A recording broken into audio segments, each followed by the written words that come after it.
Nick and Steve, and your midweek political check-in, broadcasting live on the Really American Media platform. We're slogging through another political swamp, thick with nonsense and bad intentions.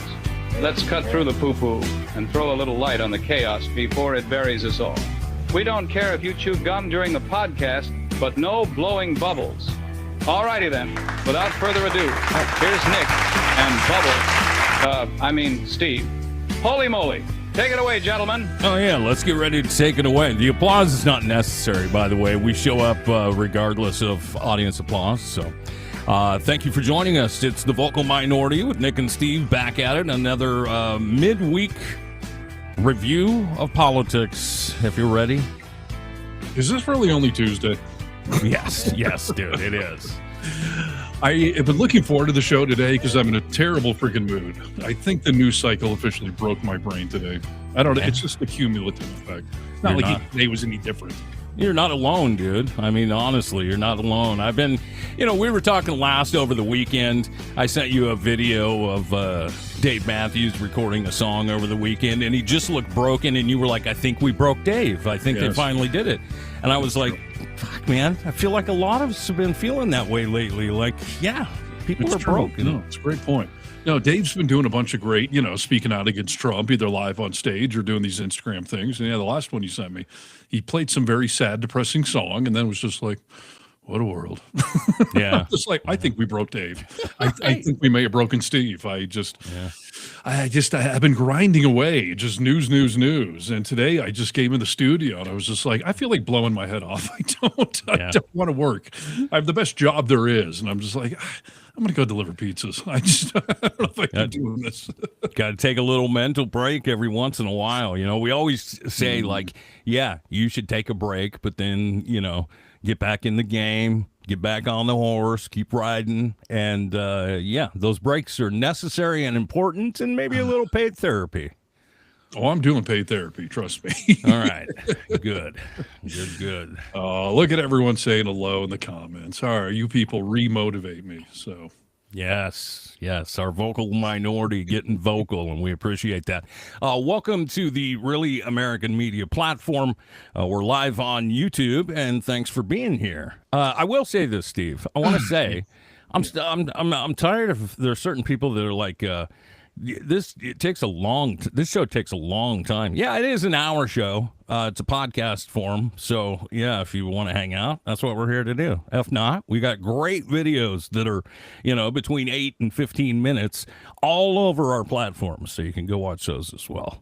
I concur. Yes, we do babble on this because it's a long form show. But yeah, part of the reason my brain is broken is I do a lot of these videos every week. So if you want to hear me be concise and keep things moving forward, then go check it out. And by the way, people, for the love of freaking God. So Nick and I are getting ready to turn 50. I do it in just over 2 weeks.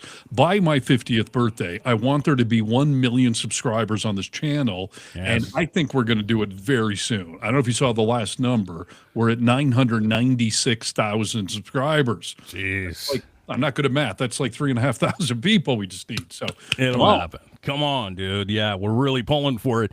That's not just for, and it's not even for an ego-centric type thing. Well, that is just, once we reach 1 million, this channel grows, we get bigger, we can bring you more. We can do more shit. So, that's if you want to keep getting quality news. Well, come on, subscribe if you haven't done it yet. Exactly. I hear all the time on the news where they're like, Joe Schmo on, YouTube, who's got 1 million subscribers said this. Or I never hear them say, these people on YouTube that have 900,000 subscribers said this. It just gets us into a better category. That's right. So, yes, stop freeloading. If you haven't hit subscribe, please do. Yep. And if you want to talk to Nick and I directly, thevocalminority.net is our website. And that's about all that's there is a way to contact us. So go ahead and do that. If you desire. And of course, you can chat along as we're live on YouTube, and we are about ready to get into it here. This is Need to Know News. News you need to know. Hello, Americans. This is Paul Harvey. Stand by for news. Are we babies? I don't care that I'm turning 50, by the way. It's kind of a milestone, right? It is. I was telling Kennedy it's the last marquee birthday, so that's why we're taking a little cruise to Mexico. We'll be off that week. Nice. At least one of the shows. But yeah, age is so relative. It's funny. As Tamalik was there saying there, you're both babies. You're 50. My kids think I'm a antique. And I think besides Chip, we're the oldest ones on this channel. And it's all relative. I was hanging out with some 60-year-olds recently. They were like, "You're 49. You're just a child." Yeah. I'm like, we're all in the same decade, basically. It's all relative, though, right? Once you hit those milestones, you're like, oh, you don't know what it feels to, wake up at 50. Your joints are popping. We're there already, So. Yes, and we're freaking cool for 50. So I keep reminding my children of that too. Yeah. So, You got to do it every once in a while. Lots going on politically. I feel like this ages us faster. So I really feel like around 70 years old at this point. But yeah, let's get into what's been going on over the last couple of days. And you would think you got enough to talk about for an hour, only the last couple of days? Hell yeah. Yeah, we always have more than we can fit into the show. I'm starting to think, and maybe we'll try it today. I think the last 5 minutes of the show, or at least the last 2 minutes, should be the lightning round. Just here's the story that we're not getting to. Ponder that later. Let's just move on. Yeah, I like that. I like that a lot because there's always a lot. Oftentimes, there's tons of shit we don't get to. Star here. I barely remember 50. That may be dementia. You may want to talk to your doctor if you barely remember it. But all right, speaking of getting old and being dementia riddled, our illustrious, glorious king, emperor, leader. Yeah, that guy. I'm waiting for Trump to have a stand comedy special on Netflix because Mega keeps telling me he's just joking. He's a jokester. I don't think he jokes about anything. So I think you have to have a soul to be able to joke, right? It's like a drunk person when you joke about shit, like you mean it. There's a part of you that means that, or you wouldn't be saying it. Yes, so, exactly. Yeah, that's completely true. I think that Trump is one of the first people that I remember jumping out and saying all the shit out loud, the quiet parts out loud. And we're just like, that's why people say, he's joking, dude. No, he's not. No, he's not. He's not, and we keep trying to warn everybody, he is going to screw with the midterm elections this year. And I know a lot of you in the vocal minority, you guys are a astute audience, so you guys have been screaming about this too, but it just keeps ramping up. I mean, he made a few jokes in front of the GOP a month or two ago, like we should just cancel the elections, right? I mean, they call me a dictator anyways. And, yeah. I had Lev Parnas that we were talking with, and he warned us that Trump's going to start declaring wars so that he can have martial law here in America. That's part of the plan to cancel midterm elections. Seth Moulton from Massachusetts said, I think about a month ago, that he is not joking. He's going to screw with the midterms. Gavin Newsom has said it. And this week, somehow he got even more direct and serious, and he's not fucking joking, people. No, and keep in mind, Steve, don't you remember, even when he was still campaigning, he wasn't even voted in yet, that he was like, this will be the last time you ever have to vote. Yes, and he has a merch room full of Trump 2028 hats, et cetera, et cetera. So this week he got a little more specific, though, with his comedy. It's funny because it's true. Okay. Trump says Republicans should nationalize the elections. So Trump said Monday on Dan Bonjangovi's podcast, who that guy is not in the FBI anymore. He's back to podcasting. So yeah. He said Monday that the Republicans should nationalize elections, continuing to double down on false conspiracy theories and widespread voter fraud happened in the 2020 election. By the way, I mean, the Constitution says that the states have to run the elections, not the feds. And, Mega World keeps saying how much they love the Constitution, yet they don't seem to love any of the actual amendments in it. And we'll get to Trump's, goons shitting on the Second Amendment again today. But yeah, Trump, despite what the Constitution says we should nationalize it. But he also said we should do it in 15 states. Not all of them. Some of you red states are fine. Yeah, I wonder which ones, dude. Yeah. What's the list? Right. If you live in a blue state, yeah, that's what he's talking about. The Republicans should say, we want to take over. We should take over the voting in at least 15 places, is what Trump says. And, yes. And we saw the raid in Georgia happen, what was that, last week at this point now? Yes. They're not joking, people. They're going to come after the elections. And as we keep saying, it's us putting a spotlight on this. It's all of us getting angry about these things. That is the only tool we have so that the minions around him do not think they can get away with this. Yes, 100%. They're not joking around. I mean, this is them just setting up the game board for the game they're about to play.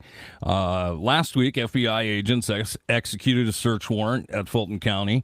Tulsi Gabbard was there. We don't know exactly why, but there is some really weird shit going on. And you noticed right before they filed that search warrant that Trump had been bringing this election up again. He had kind of stopped talking about it for a little while. He's setting the game board, dude. Yes. What did they find? Well, we don't know. We know they found, people say, oh, there were cell phones, there were, ballots that they took. This has already been settled, mind you, by several different officials. The lawsuits and recounts and audits. I mean, we all know, obviously, he lost the election. Obviously, there was no fraud in Georgia of any measurable, amount. But, yeah. And some body cam video was released today with all of these FBI agents talking before this raid, saying like, hey, have you seen a warrant? No, I haven't actually seen a warrant. Have you? Hey, Joe, did you see the warrant? Like, no. And they had to redo the warrant because it wasn't correct.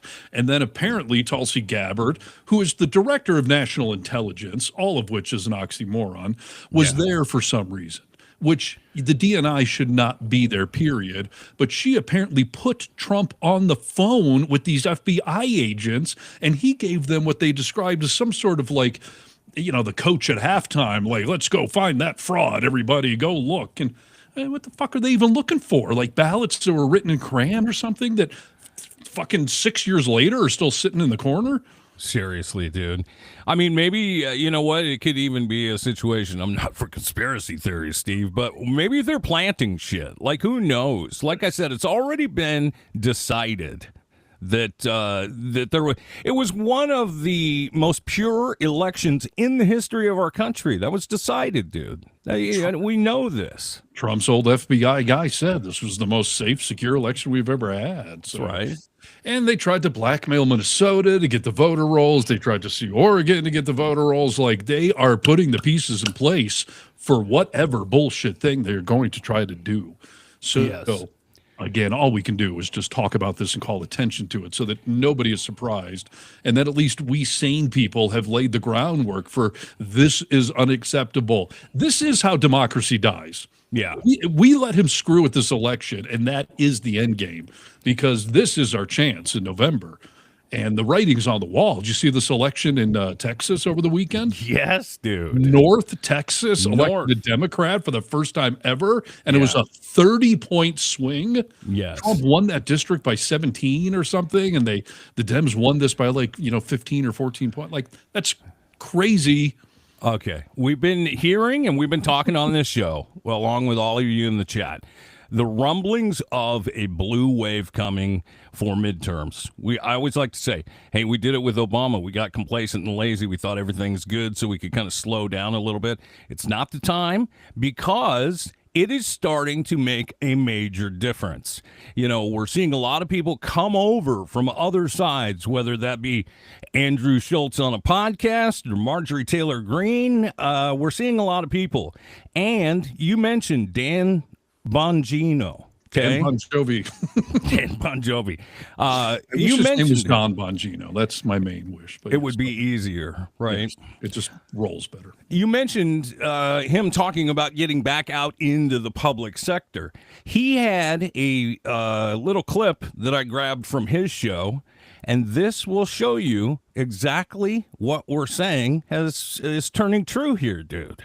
Hope you play The Doomers are taking advantage with the liberal media. They're like best buddies now of an effort to sabotage this movement from the inside. I have seen it. There's a lot of influence campaigns going on to fracture this movement from the inside. And the liberal media loves it. Here's a Hollywood Reporter piece about it. MAGA Civil War. When your enemies are screwing up, don't stop them. That's what they want. That's why they're all buddies. They quote each other. This is why this matters in the midterms. Well, of course the midterms matter. They're elections. No, they really matter. If we lose these midterms, this president will be impeached. You promise, dude. So threaten me with a good time, dumbass. Yes, my gosh, dude. So that exactly what he's saying is true. We are seeing the foundation crack, and people are starting to switch sides and switch teams, and that is what we need for this fucking blue wave in the midterms. And it's not some conspiracy we're making up. You see, we don't have to make up conspiracies. We just can read the room and look at reality. I mean, MAGA is infighting with each other. There are cracks in the foundation. It is why the podcast bros are shifting and certain electeds and MTGs. And I mean, we're seeing it left and right. We're seeing it in real life with people that do not want to admit anymore. And I love that last week I brought up this whole podcast bro thing. Like, is it too late to, come to the right side of history? Do we shame them? Do we not? And we had quite a little debate on the show here. And then literally the next day, and I'm not saying SNL watches us, maybe they do, they did a great sketch about the exact premise, about that mega mom that wants to admit that maybe I was wrong, maybe Trump is lying, maybe he's not, and the family freaks out. I'm like, that sketch encapsulates exactly what is going on. That whether it's the big people or the housewives, like, the cracks are forming, they are coming over. And we either need to welcome them so they'll vote blue, or just hope they don't vote. And that seems to be, by the way, what happened in Texas. The turnout for the Republicans was very low because they're not motivated. They're probably not going to vote blue, but just then don't vote. So I'll tell you just my conversations with my brother who voted for Trump 3 times.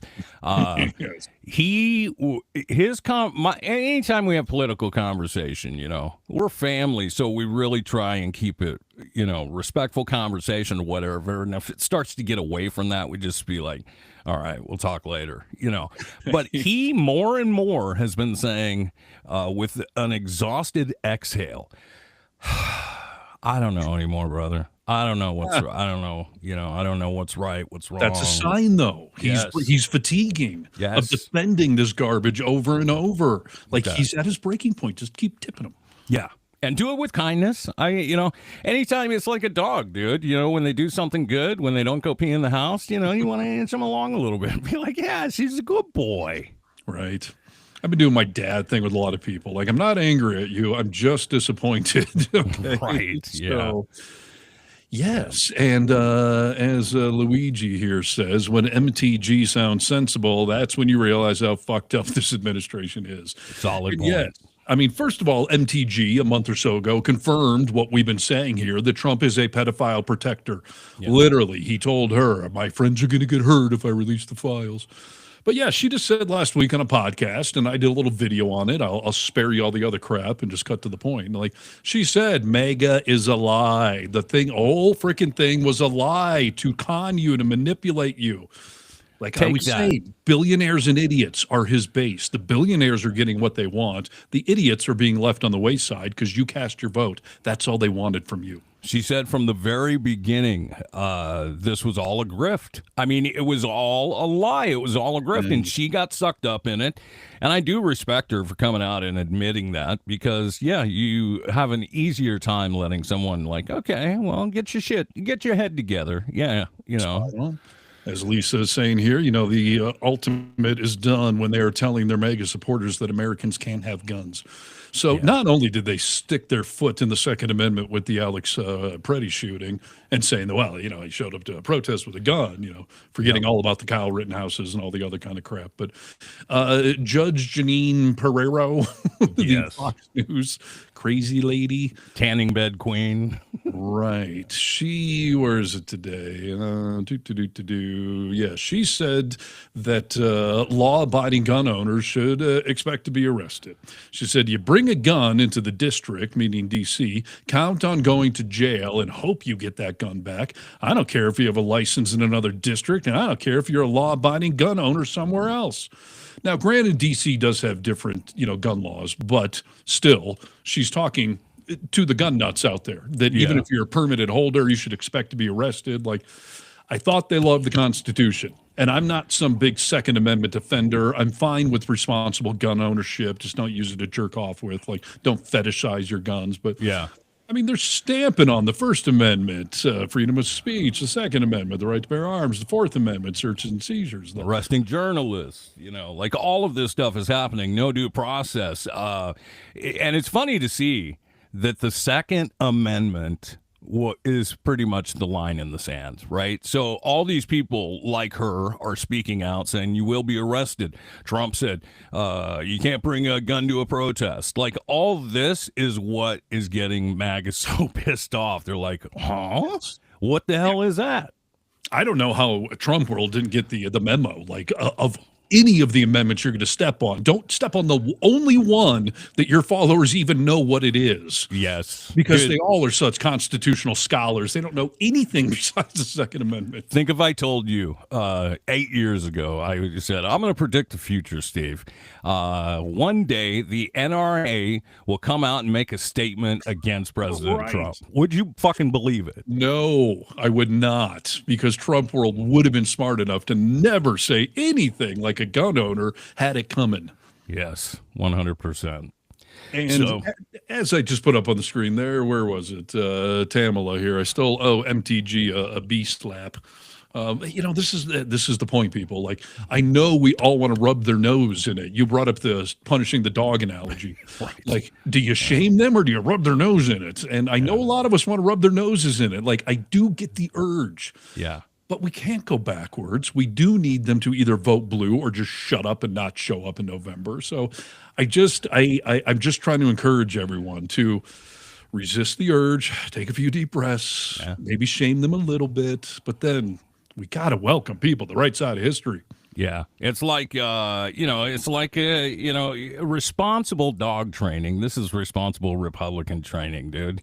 You're not supposed to rub your dog's nose and shit. You're supposed to train them and do it properly. So we could all get on board with that. And the way that you're speaking about this, I feel like you've grown so much as a human being because in my lifetime, you specifically have loved the task of saying, I was right.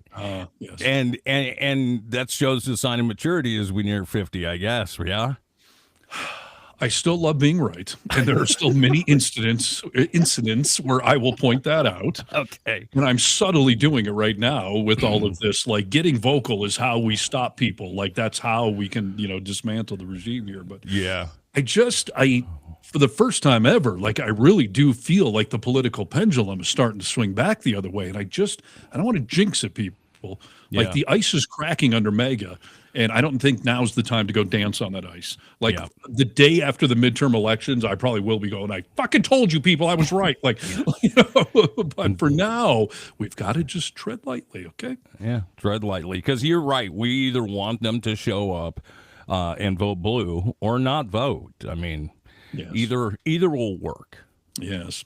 So I did a little story about Harry Enton on CNN. He was doing polling results from that Texas race and just showing how just abysmal this is going to be for the Republicans and how history, 5 out of 5 midterm elections under these same circumstances, the incumbent party always loses. But he did this whole thing about the fact that there's the population is leaving certain blue states and moving to red states, which means those red states will now be bigger and badder. I'm just like, I think you're forgetting that people like me, I left California, not because I hate California, I'd go back tomorrow, but I moved to a red state. But I brought my blue vote with me. Yeah. And people around here are just like, stop Californicating our state. Like, they hate people from California. If you've ever watched Yellowstone, like, everyone hates when Californians move to their state, because we're bringing our votes with us. Yes. So I actually think it's a good thing that some Dems are leaving New York State and Massachusetts, California, and moving to Texas or to Florida or to Georgia or to North Carolina. Like, that's not a bad thing. No. So, it's just like when Trump was talking about making Canada the 51st state. And then, a couple of weeks into it, someone was like, that Canada's fairly liberal. Like, that'll bring a lot of liberal votes. And he was like, maybe that's not the best idea. Right. I mean, California's going to be blue. So is New York. So it's fine. We can hemorrhage some blue. And if it's only the red, if only Republicans are leaving California to move to Texas or wherever, that's not helping them any. So. Yeah. I'm fine with all of that. You know what I'm not fine with, though? How many Gibsons do you have? The answer is 0.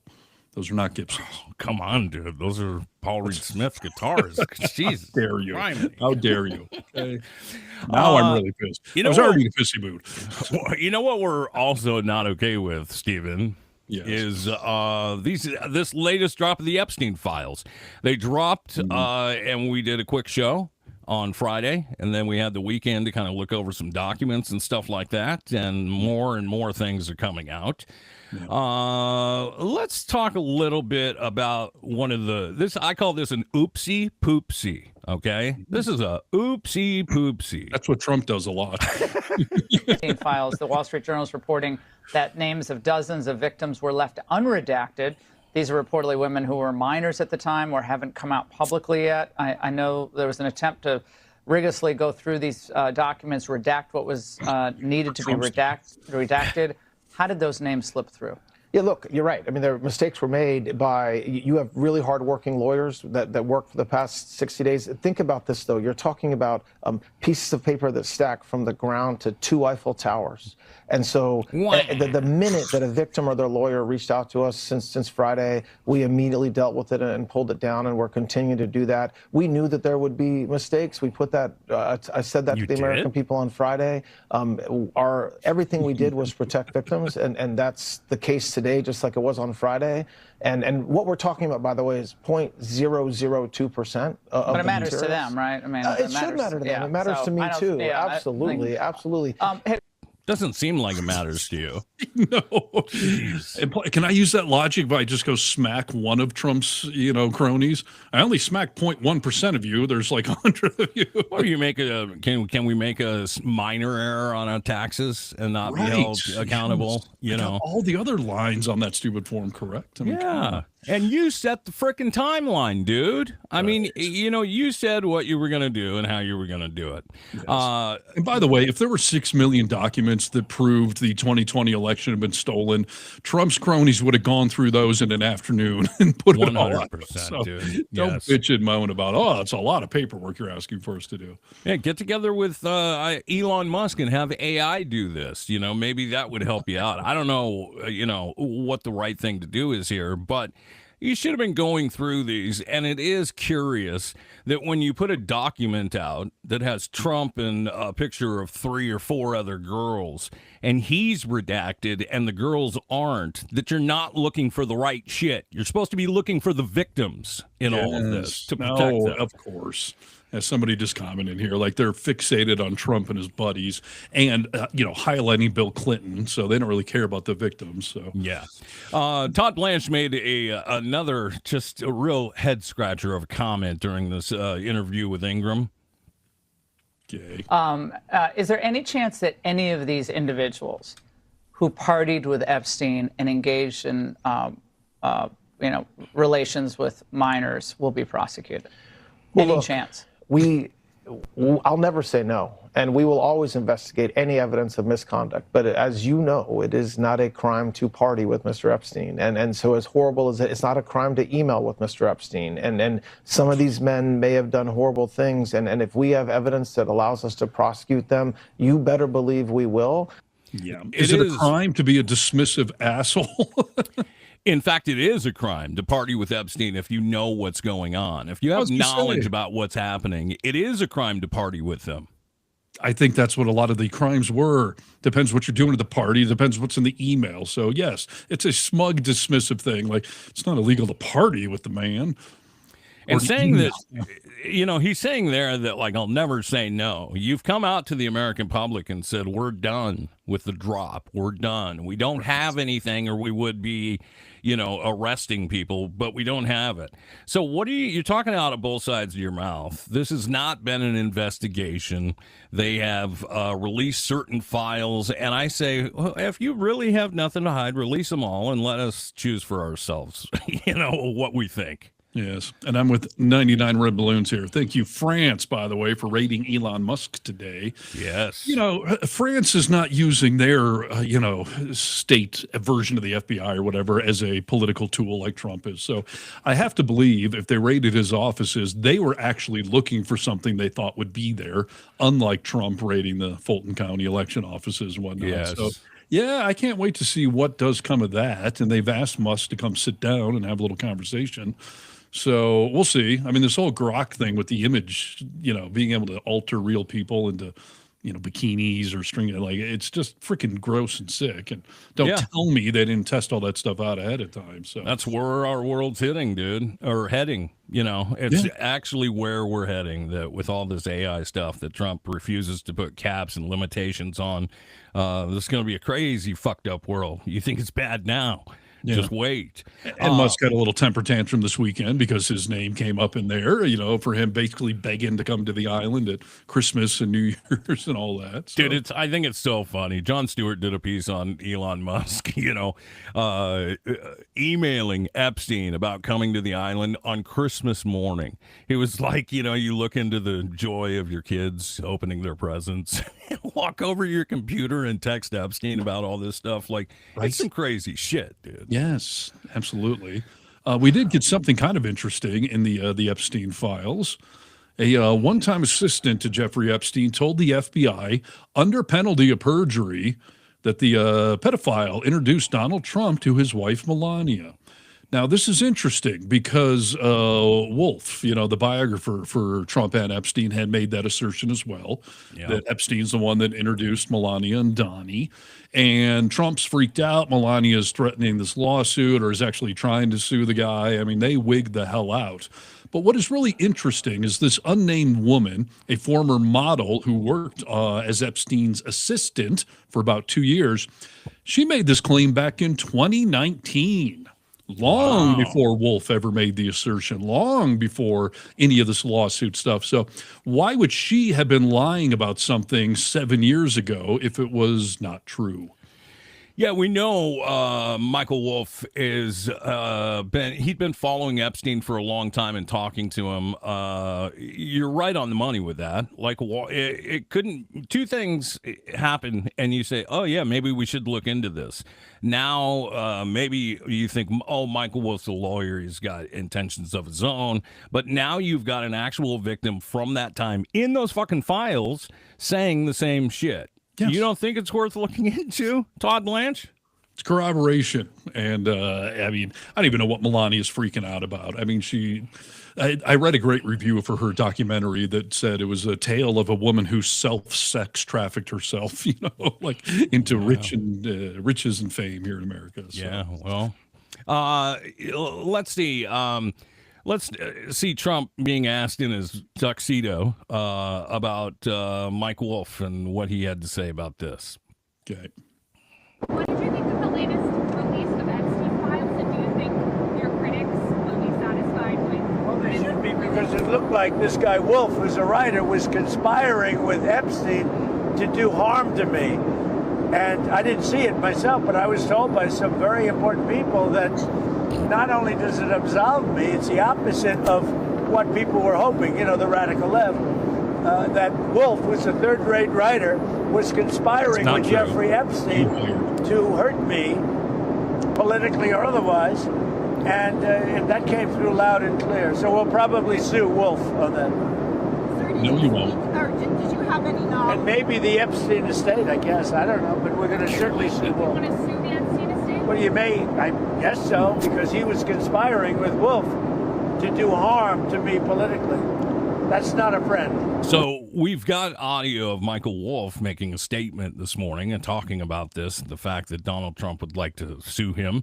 Let's hear from Michael Wolff himself. I woke up this morning and found that last night Donald Trump had threatened to sue me again. I think this is the third or possibly fourth time the President of the United States has threatened to sue me. Yes, I tried to encourage Jeffrey Epstein in any way I knew how to come forward with what he knew about Donald Trump. And actually, Epstein had started to do that. This lawsuit gives me the power to subpoena Mrs. Trump, Mr. Trump, and all their friends to talk about the Trump's relationship with Jeffrey Epstein. Yeah. So bring it on. I believe that if the American public knew the real nature of Donald Trump's long relationship with Jeffrey Epstein, they would turn away in horror and revulsion. Of course. Mm-hmm. So sue me. Let's sue each other. I have nothing to hide. But Mr. President, you surely do. And he set up a GoFundMe. There's already over $800,000 in it when he made this video. So there's maybe more now. But yeah. And like Robert here says, let him sue. I'm looking forward to discovery. That is why Trump threatens lawsuits. And as soon he either never files them or as soon as they get anywhere near discovery, which is where you have to turn over anything related to anything, about the lawsuit. Like Trump, he's a bullshit bluffer always because he knows that there are bodies buried, and he hired Michael Wolff to be his biographer, who he now claims is some third-rate. And by the way, if he had some great conspiracy to take down Trump's campaign, why didn't he do it in 2016? I know Wolff just said, I was trying to get Epstein to say what he knew, but he wasn't trying to get Epstein to lie. He was trying to get Epstein to tell him what he knew. Right. Exactly. So yeah. No, it's very interesting, dude. We saw a couple. I mean, you sent me this morning that Howard Stern was in the Epstein files. Yes. So funny, dude. What exactly was it?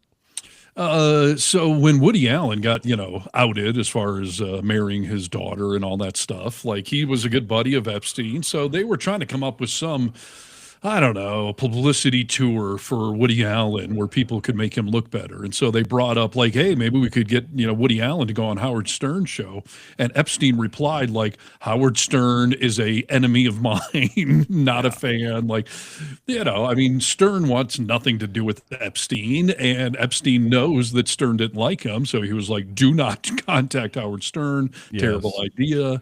And then we saw Jon Stewart was also in the Epstein files for the same reason. Yeah, maybe we can get a comedian kind of a documentary together, and you can have someone like Jon Stewart do it. And they're named in the Epstein files. These are people we can dismiss. All right, it's just them talking about other people who have nothing to do with them. Right, exactly. So, I saw that headline this morning, though. Howard Stern in the Epstein files. I'm like, oh, do not. Don't tell me. Right. Yeah. So, what about this movie with Melania and this asshole Ratner, who is in the Epstein files?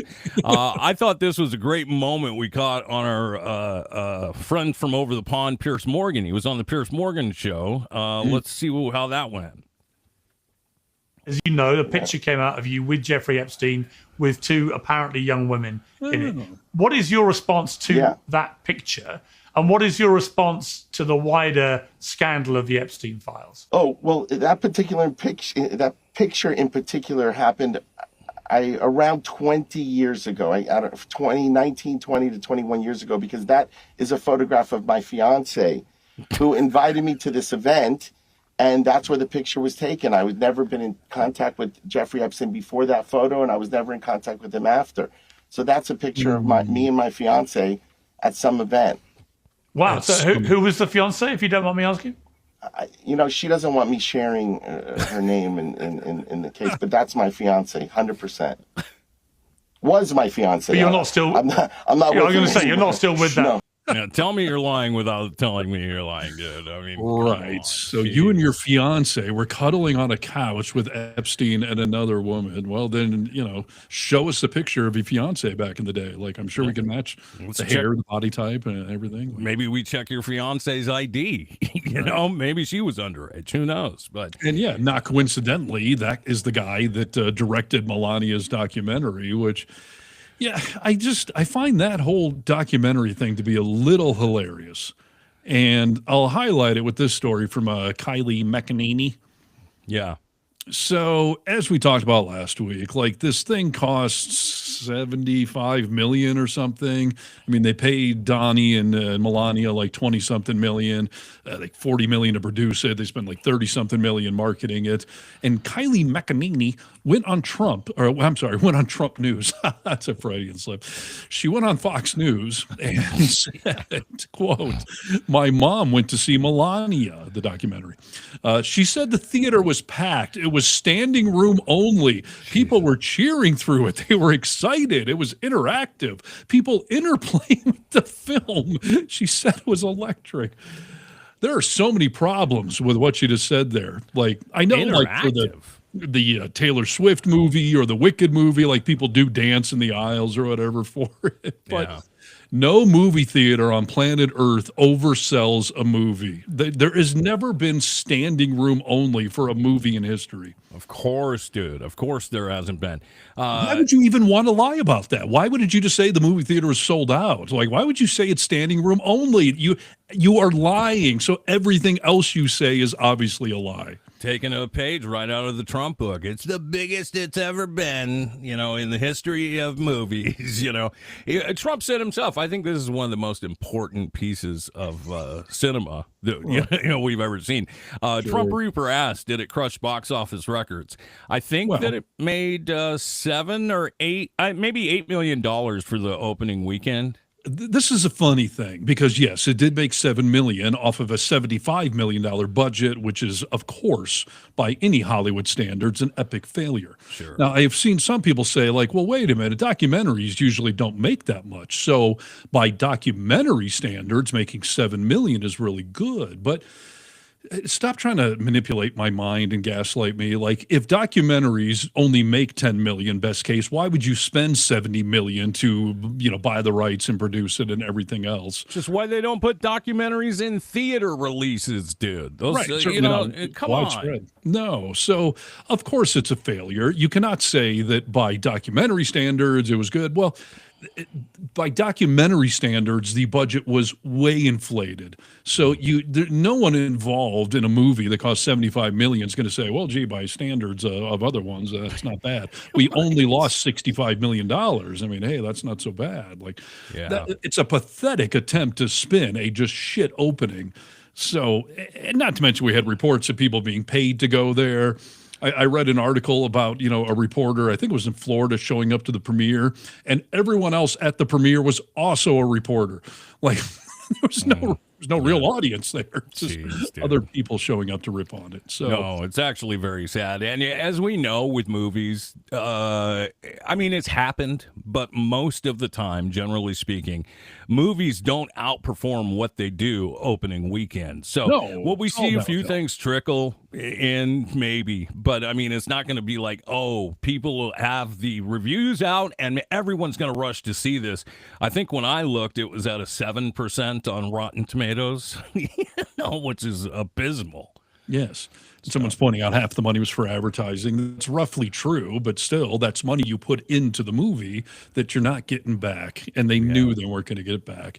Like we said last week, like, it was a blatant bribe to the Trump family, a way to not only funnel money to them, but to stroke Trump's ego that your wife deserves some, film. Like, the thing was set up to fail from the beginning, and it has. Of course. There was another documentary this weekend that was self-financed for, a fraction of that sold more tickets. Like, it's obviously an epic failure, no matter what way you slice it. Think about this, dude. They made Good Will Hunting for far less. Right. You could make a great film with a lot less money. This is not a good film, dude. We know that. Who wants to go see that?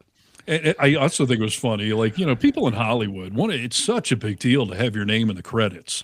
Like, that's the thing on your resume. It's bragging rights. And a bunch of the people on this film apparently said, please don't put my name in the credits. Yeah, like a large percentage of people from New York said, we want our name to be removed from the credits, please. Oh, it's just so funny. Right. Hey, Steve, I got to ask you a little question. Last week when we talked, Oh, go ahead. Oh, you're just This getting is ready my to answer. Okay. contemplative mode. Yeah, contemplate this. Last week when we talked, Tom Homan had been put in charge of everything that's going on in Minneapolis, right? He was supposed to lower the temperature with what's going on with the ice raids and everything in Minneapolis, and we wondered, will he be able to do it? I've got a video I want to show you that you can tell me, does it look like, and I want your honest opinion, if they are de-escalating, okay? Okay. Hey, I need you to back up. You need to back up. Stay safe. They're pointing handguns at the drivers in the vehicle right now. Get out. Hey, get back. You guys need to stay back. You can record, but you gotta be back. Get out. Hey, open the fucking door. I need you to back up a little bit more. Hey, get back. Hey, get the fuck back. Back.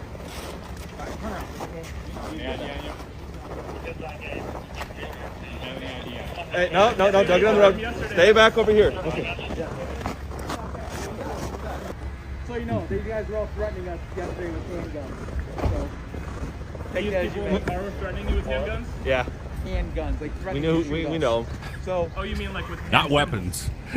pulling them out, trying to engage us. Pulling out literal guns? No. Making finger guns, dipshit. That's why they're being ID'd right now.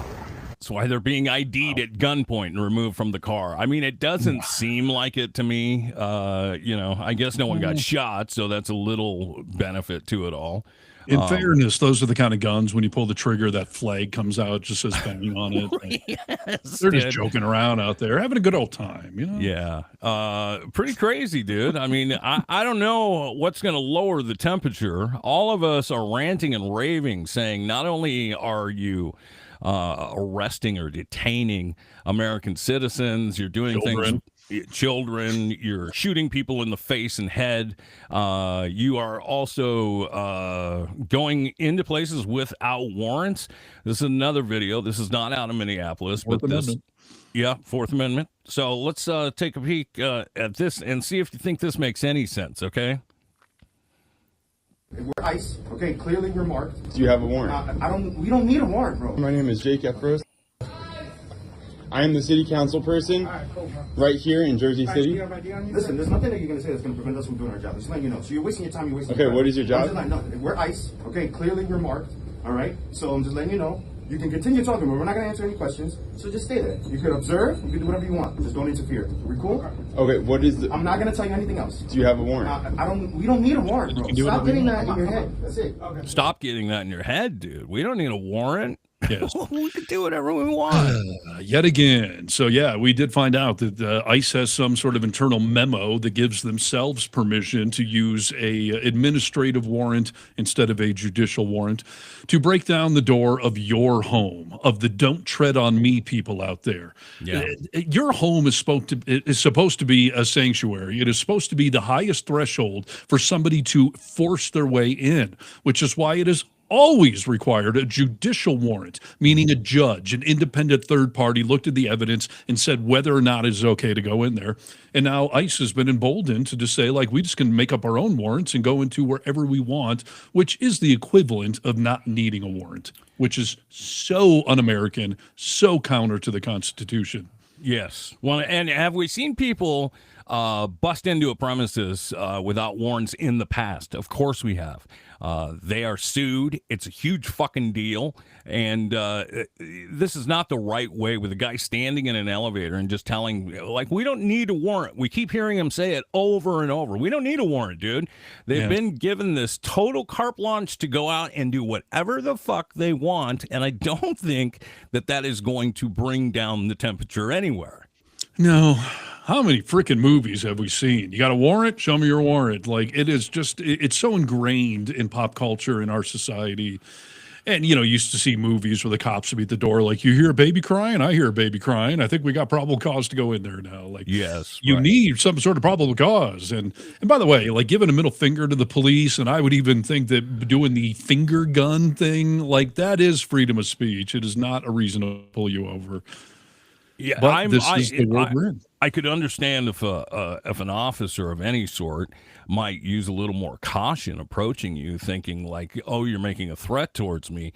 But I mean, really, to have them at gunpoint with actual guns. When he told that lady to turn around and put her hands on the car, and he had her gun, a foot and a half from her head, all I could think about was, I wouldn't fucking turn around. I mean, I guess I would, but holy shit, would that be scary? Thinking, we know how quick your trigger fingers are. Absolutely. I keep thinking about the conversation you and I had, I think it was yesterday, about your brother saying that, when it comes to Alex Preddy, like, you got a gun and, if the cops tell you to keep your hands on the steering wheel and you move, they can shoot you. Like, this is not the 1980s anymore. Like, no, I watch a lot of cop videos. If they tell you to put your hands on the wheel and you move, they could pepper spray you. They could taser you. They could use a non-lethal thing, which would still be an overreaction. Sure. But you don't get to just shoot people for moving against your orders. Lethal force has a very high threshold. Yeah. I had a cop buddy in Michigan that I once asked, "Hey, how come you guys don't just shoot someone in the leg? Like, if they're trying to come at you, why don't they ever do that? Why don't you shoot someone in the leg?" And he was like, "You're not allowed to pull the trigger until your life is an imminent threat, and then you have to use lethal force. You don't shoot them in the leg and let them flail around. Like, you only use your weapon when your life is an imminent threat or someone else's life is in imminent harm, and then you shoot to kill." Like, so no, it's not you move wrong, they get to shoot you. Maybe they can pepper spray you, but they don't. No. And ICE, I don't see any of these guys with tasers. I mean, if you're going to pull someone over there because you think this was threatening to do the finger gun, then okay, put a taser on them and say, "I will tase you." But you don't draw a freaking loaded weapon and point it at them. How many cops have you seen pull over people that are said to be maybe armed and dangerous, and they pull them out way back behind shields or doors and say, move to the left, turn around, get down on your knees. Like, that's the type of arrest they do. You don't just walk up to the car with a gun like that. No. And again, this is why some MAGA are freaking out, despite what Don Bon Jovi was trying to tell you. Like, they are coming after Second Amendment rights. They are saying that if you have a gun, that's some justification for using lethal force. And it's not, unless they've taken the gun out and pointed it at you, then that is. But just having one, no. And certainly having a fucking finger gun. Yeah. What the hell? And, that's what they're all for. You're for being armed or right to bear arms, so you got to take the good with the bad. Yeah. Well, speaking of real quick here of MAGA freaking out about performances and whatnot, I mean, we've been talking about Bad Bunny at the Super Bowl for a while. We talked about Green Day. It's going to be the opening act, highly political. Yeah. We did, I think, kind of maybe sort of fall for either a rumor or an assumption that this Turning Point USA halftime show was not actually going to happen. I think they did cancel it, but now it's back on. Well, I'm not sure if they actually ever officially canceled it. There was a big rumor going around, and I think that was kind of debunked. But they said a week or so ago, like, we're not going to tell anyone. We're going to kind of keep it a secret at the last minute here. But they did announce the lineup, and you and I had literally joked, months ago, like, who are you going to get? You going to get Kid Rock and some country singers? Like, there's nobody else that would associate themselves with this shit show that is doomed to fail to compete against literally the biggest global event there is, the freaking Super Bowl. So they announced the lineup this week, and it's Kid Rock and a couple of unknown country stars. Dude, I don't know. I mean, it's Kid Rock. We all know who that asshole is. But do you know who Brantley Gilbert is, or Lee Brice, or Gabby Barrett? I have no clue, dude. No. I mean, I'm not some huge country fan regardless, but apparently Gabby Barrett was on American Idol. I've at least heard the name Lee Brice. Couldn't point him out in the lineup. I don't know who Brantley Gilbert is. And I think it's so funny that they all embrace Kid Rock so much. I mean, what a dirtbag he is. And what a phony. I mean, I'm from Michigan. I remember back when I was in the band days, I knew who Kid Rock was because he was a rapper on the Detroit scene. And everyone kind of knew that he was a white guy rapping, and Eminem had started to make it big. But then he became a rocker, and now he's a country guy. And right. If he wasn't MAGA, those people, the MAGA types, would spit on him for being some long-haired, beatnik kind of guy.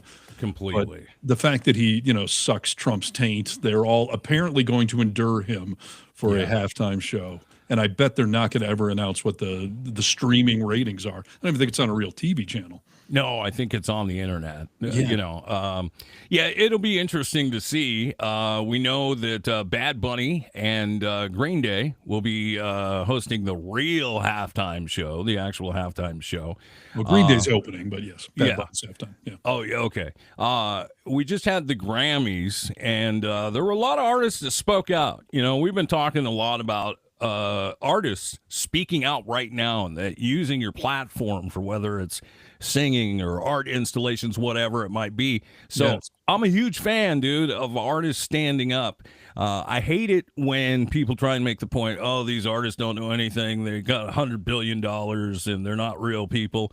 No, all of these people are actually real. Billie Eilish, who I'm a fan of, went out on stage and made a short little speech that's come under a lot of criticism for whatever reason. Nothing is illegal on stolen land.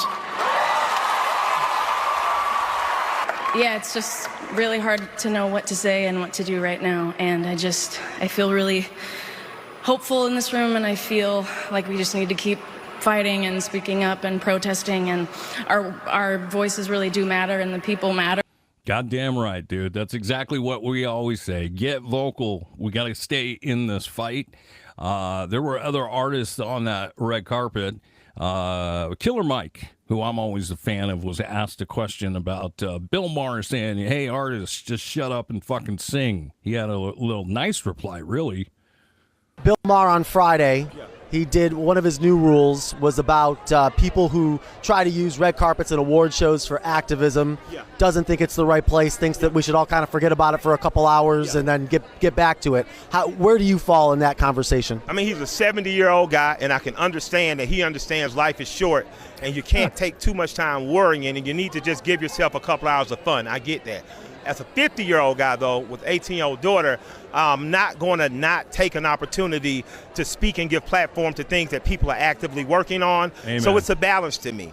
To me, if I answer 7 or 8 questions, give one question to the people to say, hey, this is going on locally, and support that. So I love Bill because when no one was an activist about marijuana, he was an advocate for it. I love Bill because no one was an advocate for progressive politics. He did it and has built a career around it. So I can agree with my 70-year-old friend that sometimes you need to give yourself a couple hours to take a break, but I'm never mad when someone, and especially an artist, is compelled to say something, says something. Yeah. Goddamn straight. Thank you, Tracy. Celebrities have thrived in this country, and it's about time they get vocal. Yes. There's a loyal listener there.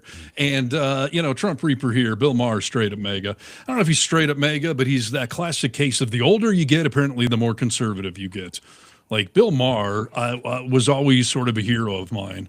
A smart progressive that would, occasionally call out liberals and kind of kept it real. But, man, he has gone off the deep end. Yeah. And I'm also a big fan of Ricky Gervais because he's a devout, atheist. And I love that he calls out religion. But he said the same thing this week. Like, you celebrities, like, just stop already. No one wants to hear it. Like, would you have told Bob Dylan that back in the 60s or any of those artists back then? I mean, they are credited with being part of the pop culture pushback.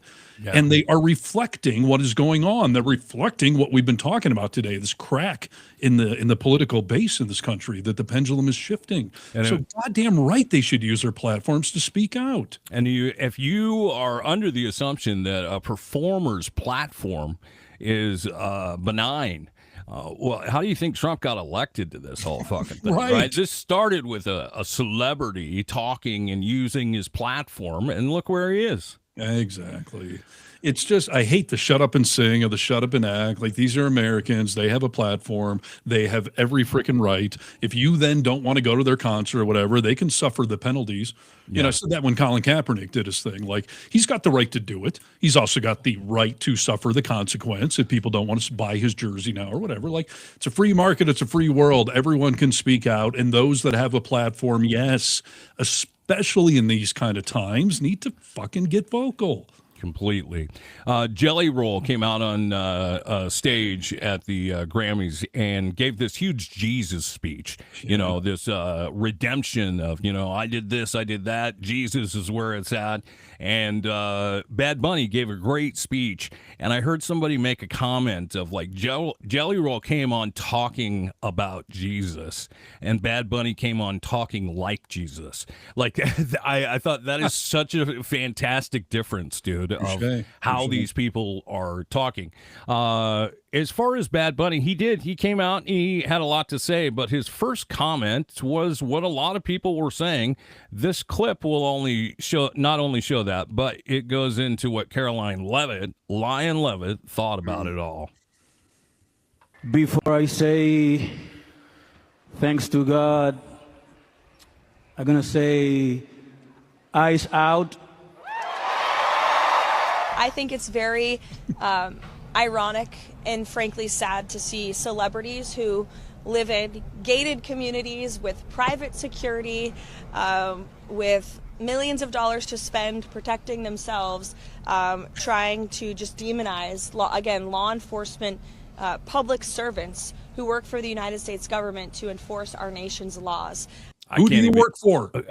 Right, and I can't even get through it all. I mean, there's another minute to that clip, and I just can't listen to her. That we're seeing in Hollywood. Wow. For anyone in the Trump administration to denounce celebrities with a lot of money, you know. Like, yes. How fucking clueless are you?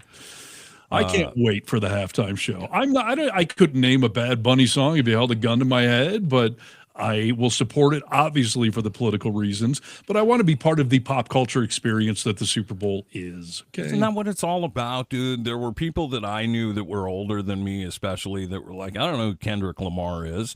Well, watch, find out, be a part of the experience, dude. Yes, no, spot on. So, yeah, we'll see it all. Hey, Steve, I got one more thing I got to ask you about. Did you hear about this supposed 250th birthday party that America's going to have? I don't think it's supposed. We do have a 250th coming up, yes. No, we have a birthday, but the supposed celebration that's going to take place. I mean, I know Trump's planning all sorts of batshit crazy things, yeah. Well, we know that, MMA is going to be fighting on the White House lawn as this country turns into a shit show. This took place in the Oval Office today, and I just sat there and I was breathing out of my mouth, and I was just looking like an idiot, dude. We're going to celebrate America's 250th birthday, and he asked all of us to think outside the box. How do we make this historic and cool, and let's all do this together? And he loves the country, he loves the birthday, and so we at DOT were working on this concept. We didn't know at the same time Penske was working on the same project too. And so we've come together, and Doug has been a wonderful partner. But to think 190 miles an hour down Pennsylvania Avenue, this is going to be wild. The last time we had a race in the capital city, Bud, was when? 1801, Thomas Jefferson with a horse race. A horse race in 1801, Mr. President. Now we're going to do a real race. That's so good. That's so good. So good. So listen, this doesn't happen. You know, we just don't come in and ask the president to sign. There's a lot of work that goes into this, as you can tell. Bud and my chief of staff Pete all had a lot of meetings on the Hill. We couldn't be more excited about this.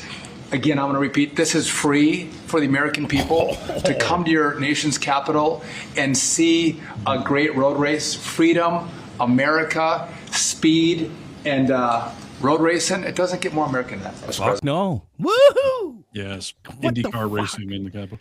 Trump likes vroom vroom race cars, so we're going to put on your race cars for him. How about you fix the roads in this country? How about you improve our infrastructure, maybe some high-speed rail, maybe modernize our roadway? Yeah. No, we're going to have vroom vroom race cars for the 250th. We're going to have people fighting on the White House lawn and race cars going around. It's going to be, the Daytona 500 just come to life. Yeah, just unfucking believable, dude. Yes, this is their priorities. Well, Trump is going to build this giant arc to Trump, and he's demolished the White House, and he's putting his name on a million things. Do you love that he's shutting down the Kennedy Center? Coincidentally, nothing to do with the fact that every artist is canceled. Now he's going to shut it down for 2 years. Just let it ride out the rest of his. Because like the old kingdoms, tile ceilings are falling from the sky. It's in bad shape, you know. And I can tell you too, Vegas did this whole IndyCar thing, and it's demolished the roads. The locals hate it. It's been a disaster. So, yeah, vroom vroom race cars. That just speaks to how they look at Trump. That's what they think will entertain him. Everyone keeps saying it. This is the movie Idiocracy coming to life. So yes. Here we go. Trump's America. Trump's America. And unfortunately, this is our America right now. So keep getting vocal out there. Keep putting your nose to the grindstone and keeping this going with letting people know actually what's going on. Yep, indeed. You can reach out to us if you go to thevocalminority.net if you want to message us directly. And otherwise, everyone subscribe to this channel and support anybody and everybody who is speaking out against all of this. Yes, that's Thanks, right. Steve. Thank you, Steve. You're welcome. All right. Back with another podcast on Friday. Until then, y'all have a good day. And that'll do it for another edition of The Vocal Minority with Nick and Steve. Thanks for joining us on the Really American Media platform. Check out all our social media wherever good social media is found. Until next time, you tiny little bastards, good day.